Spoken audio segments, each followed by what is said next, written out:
এটাকে অ্যাক্সিডেন্ট বলতে পারি না, এটা হচ্ছে একটা মার্ডার। এটা আমরা সবাই, আমরা সমাজ ব্যবস্থা, প্রশাসন, আমাদের রাষ্ট্র, আমাদের সরকার এটার জন্য দায়ী।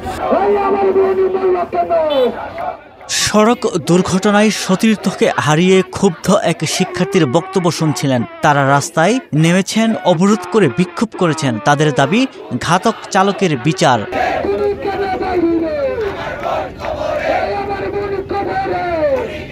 ৬ আগস্ট সুনামগঞ্জে সড়ক দুর্ঘটনায় ২ শিক্ষার্থী সহ ৩ জন নিহত হন। অথচ এখনও গ্রেপ্তার হয়নি বাসের চালক। কিন্তু কেন? তার কৈফিয়ত চান বিক্ষোভকারীরা। সেই সঙ্গে তারা নিরাপদ সড়ক ও ভুক্তভোগীদের জন্য ক্ষতিপূরণ দাবি করেন। এসব দাবি নিয়ে ৭ আগস্ট সিলেট সুনামগঞ্জ আঞ্চলিক মহাসড়কের শান্তিগঞ্জ পয়েন্টে অবরোধ করেন বিক্ষুব্ধ লোকজন। আমরা জেলা প্রশাসক, এসপি, ট্রাফিক পুলিশ সবার প্রতি উদাত্ত আহ্বান জানাচ্ছি, অবিলম্বে যে গাড়িগুলো লাইসেন্সবিহীন আছে এবং ফিটনেসবিহীন আছে এই গাড়িগুলোকে অবিলম্বে শনাক্ত করে তাদের বিরুদ্ধে আইনমূলক কঠোর ব্যবস্থা গ্রহণ করা হোক, যাতে করে ভবিষ্যতে কেউ লাইসেন্সবিহীন, ফিটনেসবিহীন কেউ গাড়ি চালানোর সাহস না পায়। সড়কে বারবার এমন মৃত্যু কোনো মতে মেনে নিতে পারছেন না শিক্ষার্থীরা। এখন পর্যন্ত প্রায় ২৪ ঘন্টা হয়ে যাচ্ছে প্রশাসন তাদেরকে গ্রেফতার করতে, সেই ঘাতক বাস চালক এবং তাদের হেল্পারকে গ্রেফতার করতে কোনো ধরনের পদক্ষেপ গ্রহণ করে নাই, যা আমাদের মনে অত্যন্ত ক্ষোভের সৃষ্টি করেছে। আমরা যতক্ষণ না পর্যন্ত সেই খুনিদেরকে গ্রেফতার না করা হচ্ছে ততক্ষণ পর্যন্ত আমরা রাস্তা ছাড়বো না। এবং এটি একটি আমরা বলবো রাষ্ট্রীয় হত্যাকাণ্ড, কারণ রাষ্ট্রের প্রশাসনের নাকের ডগা দিয়ে এই ফিটনেসবিহীন গাড়িগুলো চলাচল করছে। প্রশাসন কি করছে? সুনামগঞ্জ বিজ্ঞান ও প্রযুক্তি বিশ্ববিদ্যালয়ে ভর্তি হয়ে সিএনজি অটোরিকশায় বাড়ি ফিরছিলেন স্নেহা চক্রবর্তী। সড়কে শেষ হয়ে গেল এই সম্ভাবনাময়ী জীবনটি। এটা আমরা কখনোই মানতে পারি না। ১২ ঘন্টার মধ্যে আমরা চাই যে খুনিকে ধরক। এখন পর্যন্ত প্রশাসন কোনো কিছু দায় নেয়নি, কোনো প্রশাসন কিছুই করতে পারেনি। প্রশাসন এখন পর্যন্ত খুনিকে গ্রেফতার করতে পারেনি। বিক্ষোভকারীদের সঙ্গে সংহতি জানিয়ে রাস্তায় দাঁড়ান বিশ্ববিদ্যালয়ের শিক্ষক কর্মকর্তারা।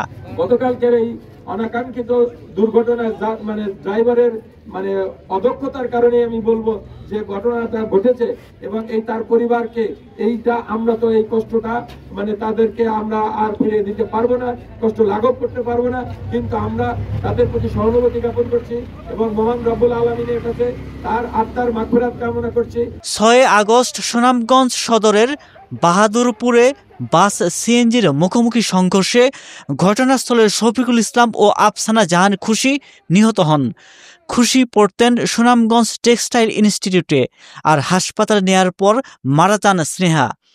অবরোধ বিক্ষোভের মধ্যে উপজেলা প্রশাসনকে সড়কে নিরাপত্তা নিয়ে কাজ করতে দেখা যায়।